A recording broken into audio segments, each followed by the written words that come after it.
Bonjour à tous et bienvenue dans cet épisode de l'Arnacomètre, émission dans laquelle on juge les financiers du web. Précédemment, nous avions vu une étude de l'AMF qui montrait que les apprentis traders perdaient en moyenne 26 000 euros sur une période de 4 ans. Alors ces études étaient extrêmement utiles, mais j'ai trouvé qu'on manquait d'exemples concrets de personnes qui individuellement ont perdu 10, 50, 300 000 euros. On va même aller jusqu'au cas d'une personne qui a perdu 862 000 euros en essayant de faire du trading et en faisant confiance à un formateur. Et chose assez malheureuse, c'est que cette personne qui a perdu 862 000 euros est encore fidèle à son formateur aujourd'hui, formateur qu'on pourrait quasiment considérer comme un gourou dans ce genre de cas absolument extraordinaire. Alors ces pertes sont dues au fait d'essayer de faire une reconversion professionnelle en tant que trader indépendant, ce qui est fondamentalement une extrêmement mauvaise idée pour un particulier, mais elles sont également dues au fait de faire confiance au fameux génie du trading qu'on va trouver sur internet. Et en l'occurrence aujourd'hui on parle non seulement d'un génie du trading mais également d'un génie tout court, puisqu'il déclare par exemple que jeune il aimait bien pour exercer sa mémoire faire 50 parties d'échecs en même temps, ce qui montre un petit peu le niveau intellectuel du formateur auquel on s'attaque aujourd'hui. Pour avoir tous ces exemples, on s'intéresse logiquement à un gros poisson, une personne qui exerce cette activité de formateur depuis plus ou moins 31 ans et qui est en plus l'un des plus connus puisqu'il a fait d'innombrables passages à la télévision et qu'il passe encore aujourd'hui quotidiennement sur BFM Business malgré un certain nombre de controverses qu'il traîne avec lui. Le sujet de la vidéo c'est Jean-Louis Cussac alias Perceval Finance et on va utiliser comme principale source un article qui a été fait par le très bon site Warning Trading qui est le fruit de 6 mois d'enquête et du rassemblement de 25 témoignages différents. Pour en revenir au sujet, Jean-Louis Cussac est un formateur un petit peu touche à tout qui va faire à la fois des formations options, des formations devises, des formations actions, des formations indices. Il y a même une formation un petit peu globale, j'ai l'impression, à savoir la formation expert des marchés financiers qui est éligible au CPF. Alors ça m'a fait très mal de voir ce logo éligible au compte professionnel de formation. Ça veut dire tout simplement que c'est l'État qui va payer à votre place la formation expert des marchés financiers de Perceval Finance. Dans la situation dans laquelle est la France, ou dans certains hôpitaux, on va trouver 8 heures d'attente de moyenne aux urgences par manque simplement de personnel et de moyens. C'est particulièrement lamentable que l'État perde son argent pour financer des formations qui, au-delà d'être probablement remplies de bullshit, n'ont aucune vertu qualifiante professionnellement. Il faut bien comprendre que le but du CPF, le but du crédit personnel de formation, c'est de permettre à des gens de se reconvertir professionnellement ou d'avoir accès à un métier auquel ils n'auraient pas eu accès. Mais en l'occurrence, les formations en ligne, en trading ou je ne sais quoi, ça ne vous donnera jamais la moindre opportunité d'avoir un job dans la finance ou dans la banque d'investissement, évidemment. J'irais même jusqu'à dire que mettre ça sur un CV, c'est même dommageable. C'est prendre le risque de passer pour un con, de passer pour quelqu'un d'influençable. Et pour mettre ma théorie à l'épreuve, j'ai appelé quelqu'un qui travaille dans le recrutement d'une entreprise financière. Je me posais la question, si vous voyez quelqu'un arriver en entretien avec sur son CV écrit qu'il a suivi une formation en trading en ligne d'une durée par exemple de 3 jours, qu'est-ce que ça va créer chez vous comme réaction ?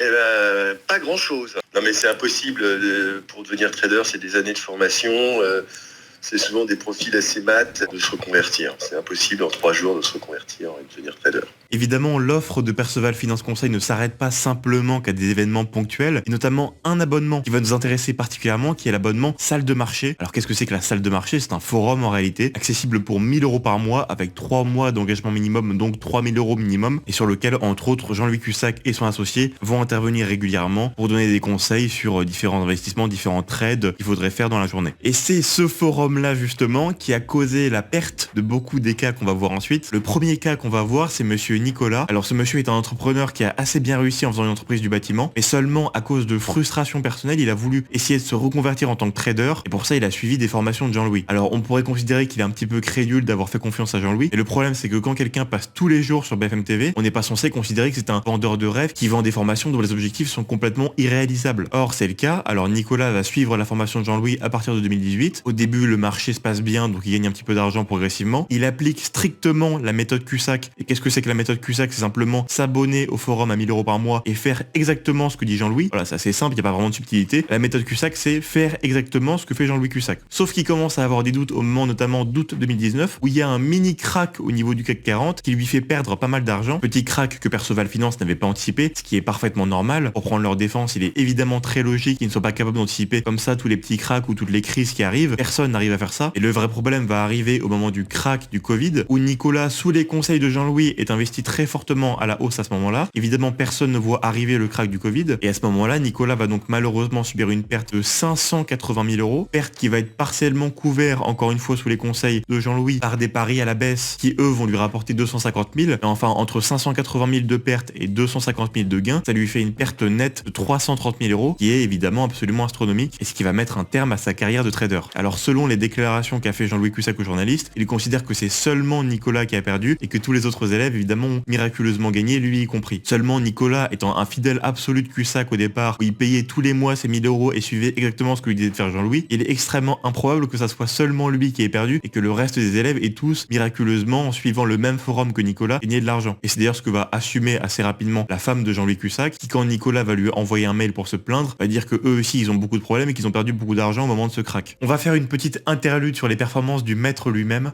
Alors maintenant tu me parles d'un résultat de 20% par mois. C'est beaucoup, c'est possible. J'ai fait beaucoup plus moi dans le passé, parce que si je faisais pas 100%, je mangeais pas. Alors moi, imaginons, je repars avec 20 000 €. Moi, clairement, si je repartais demain avec 20 000 €, vraiment, hein, mon but à moi, ça serait de faire minimum 10 000 par mois. J'y arriverai pas, je me prendrai des claques, j'en sais rien, et ça serait ce que je rechercherais.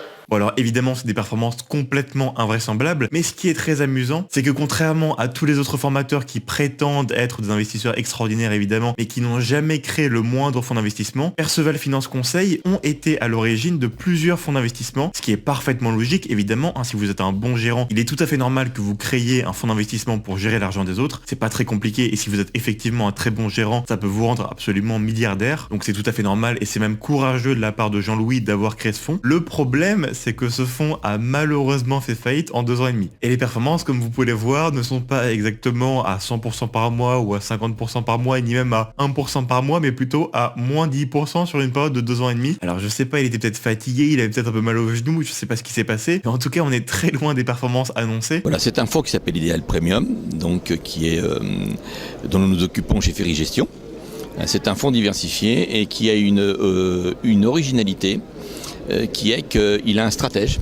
Ce stratège, c'est Jean-Louis Cussac, qui fait cette activité depuis plus de 25 ans, qui parle sur BFM tous les jours à 10h35 et qui a un savoir-faire qui est connu et reconnu. Mais ce fonds a été une catastrophe à tel point que son associé qui a monté ce fonds avec lui, Charles Henry, est devenu chauffeur VTC. Alors peut-être qu'il s'est découvert une soudaine passion pour le pilotage, mais disons que quand votre carrière d'investisseur se termine, non pas en tant qu'actionnaire Uber, mais en tant que pilote Uber, c'est assez mauvais signe. Attention, je ne vous encourage pas évidemment à aller harceler ce pauvre Charles Henry, d'autant plus que je pense qu'il a été en partie victime dans l'histoire, il a peut-être trop fait confiance à Jean-Louis et il s'est fait malheureusement des illusions qui n'étaient pas la réalité. Et c'est assez frappant quand on va voir son profil LinkedIn, on voit qu'il est passé justement de gérant du fonds Ideal Premium, qui était le fonds qu'il avait avec Monsieur Cussac, à chasseur d'idées, potentiellement conseiller à tous les étages d'une hiérarchie, électron libre totalement indépendant, avec une description un petit peu lunaire, là où on ne pense pas aller, j'y vais, yes I can, yes we can, enfin on a l'impression qu'il a un petit peu perdu la boule, tout ça après seulement 1 an et demi de collaboration avec Jean-Louis, ce qui est assez terrifiant, et ce ne fut pas d'ailleurs la seule tentative de fonds d'investissement de Jean-Louis, il y en a eu un autre qui s'appelait Aom Invest et qui avait pour stratégie de copier tout simplement les trades de Jean-Louis, comme on l'a vu, Jean-Louis fait 50% par mois, donc le fonds aurait dû marcher extraordinairement. Alors il a mystérieusement fait faillite à la place. Je sais pas ce qui s'est passé, encore une fois peut-être un problème informatique, et il a dû se passer quelque chose. Parce que l'idée était très bonne, le gérant a une compétence indiscutable et parle tous les jours sur BFM, donc évidemment il est forcément génial. Mais bizarrement le fonds a fait faillite au bout d'un an, je sais pas ce qui s'est passé, voilà, je ne sais pas. Bon, les performances de Jean-Louis lui-même, je pense qu'on a fait le tour. Et maintenant, quelles sont les performances qu'il espère pouvoir atteindre pour ses élèves? Moi je vois autour de moi, il y a des gens qui sont à des rythmes de 15%. C'est vraiment, alors je parle des rythmes de 15% dans la durée, hein, pas pendant les 6 premiers mois de trading, parce que ça ne veut pas dire grand-chose. Non, dans la durée. Donc oui, ça existe. Mais c'est vraiment quelqu'un qui est vraiment bon, tu vois. Voilà. Après, si tu fais même 5, 10% par mois, c'est beaucoup déjà, c'est bien, c'est pas mal. Hein. Alors qu'on soit clair, faire 15% par mois sur une longue durée, ce n'est pas difficile, ce n'est pas réservé à des personnes très compétentes, c'est absolument impossible. Sur 65 millions de personnes en France, vous en avez absolument 0 qui ont fait 15% par mois minimum sur une période par exemple de 3 ou 4 ans, ça n'existe pas. Faut bien vous rendre compte que mathématiquement ce genre de performance transformerait par exemple en 5 ans 500 000 € en plus de 2 milliards d'euros. Donc je vous le garantis, personne au monde ne fait ça. C'est très important parce que on a l'idée de se dire que quelque part sur Terre, il y a des traders qui gagnent énormément d'argent. Alors, il y a sûrement quelques traders qui gagnent de l'argent, mais soit ils ont beaucoup de chance, soit ils gèrent des quantités absolument astronomiques. Et si vous regardez les classements Forbes des personnes les plus riches du monde, vous n'allez pas trouver un trader indépendant qui aurait transformé, par exemple, 500 000 € en plusieurs milliards d'euros. Ça n'existe pas. Il y a beaucoup de financiers qui sont devenus très riches en faisant des fonds d'investissement, en gérant l'argent d'autres personnes et en prenant des commissions sur l'argent qui était géré, et notamment beaucoup de commissions s'ils faisaient des très bonnes performances. C'est comme ça que Warren Buffett est devenu riche, c'est comme ça que George Soros est devenu riche. Et des personnes qui ont travaillé uniquement sur leur propre argent et qui sont devenus extraordinairement riches en faisant du trading comme ça, avec de l'analyse technique ou ce genre de choses. Il n'y a pas une personne comme ça sur la planète. Et dernière digression, après on enchaîne, le fait de gérer sur les marchés financiers une somme par exemple de 10 000 euros et une somme de 100 000 euros, ça n'a aucune importance. Il y a aussi l'idée en trading que ça serait beaucoup plus facile de gérer 10 000 euros que 100 000 euros. Et non, que ce soit 10 000 euros ou 100 000 euros, sur un marché par exemple américain qui fait 20 000 milliards, ce ne sont que des gouttes d'eau dans l'océan, ça n'a absolument aucun impact. 100 000 euros à l'échelle de la finance, c'est une très petite somme. Et même 5 millions d'euros à l'échelle de la finance, c'est pas une grosse somme. C'est aussi dur, si ce n'est même plus dur, de faire 50% par mois avec 10 000 euros, que de faire 50% par mois avec 1 million d'euros, il n'y a pas de différence. Pour en revenir à Nicolas, ce qui est très intéressant, c'est ce qui s'est passé après qu'il ait perdu 330 000 euros. En effet, à ce moment-là, il est logiquement furieux, il en veut énormément à son formateur, et il imagine que son formateur va l'aider à remonter la pente ou à regagner de l'argent. Et donc par exemple, il lui demande s'il ne peut pas lui prêter de l'argent pour qu'il continue à faire du trading, mais Perceval va lui proposer une solution très différente, en l'occurrence soit ouvrir un blog dans lequel il parlerait et ferait la promotion des formations de Jean-Louis Cussac, et ensuite sur chaque vente de formation qui viendrait de ce blog, eh bien, il y aurait une commission et ça lui permettrait comme ça de regagner de l'argent. Soit il voulait visiblement que Nicolas lui présente des riches clients qu'il pouvait connaître pour que Jean-Louis Cussac s'en occupe, et ainsi il aurait pu également avoir une commission par là. Mais ce qui est très intéressant, c'est qu'il ne parle plus du tout de trading. Là d'un coup, le trading a disparu, le trading ne rapporte plus rien, et on parle pas des 10 000 euros par mois qui auraient pu être gagnés, même avec un petit compte en trading. Non, là ça a disparu. On est directement sur des moyens beaucoup plus pragmatiques, beaucoup plus réalistes, ce qui montre qu'en situation vraiment où il faut gagner de l'argent, ça parle beaucoup plus de vendre des formations que de faire du trading ou je ne sais quoi. Parmi les autres élèves un petit peu iconiques de Perceval Finance Conseil, on en a un qui est assez amusant puisqu'il a été lauréat des talents du trading, émission sur BFM qui avait pour but de trouver le meilleur trader parmi une flopée de candidats. Donc il avait réussi à gagner l'émission, c'était le meilleur parmi ceux-là. Simplement, il s'est rendu compte au bout d'un moment qu'il n'arrivait pas à gagner du tout sur le long terme, qu'il arrivait à peine à rester à l'équilibre, et donc il a complètement arrêté son activité. Et malgré cela, encore aujourd'hui, des gens le contactent visiblement pour lui demander s'ils peuvent pas lui confier de l'argent. Et là où Monsieur Cardin est sans doute beaucoup plus honnête que son mentor, c'est qu'il refuse systématiquement et qu'il est passé à autre chose. Alors qu'il aurait pu exploiter sa notoriété pour gagner beaucoup d'argent dans ce domaine et essayer même de la cultiver pour faire un peu comme son mentor. Vis-à-vis du monsieur qui aurait perdu plus de 850 000 euros, en fait c'est un retraité de 79 ans visiblement, qui reconnaît lui-même avoir perdu beaucoup d'argent, mais qui est extrêmement sensible à l'aide morale que lui apporterait Perceval Finance. Et il semble extrêmement dévoué à Jean-Louis Cussac, comme on peut le voir sur des emails qu'ils ont échangés, ce qui semble être une relation honnêtement assez étonnante. C'est pas normal que quelqu'un qui ait perdu autant d'argent soit toujours aussi sensible à l'aide morale que lui apporte une personne,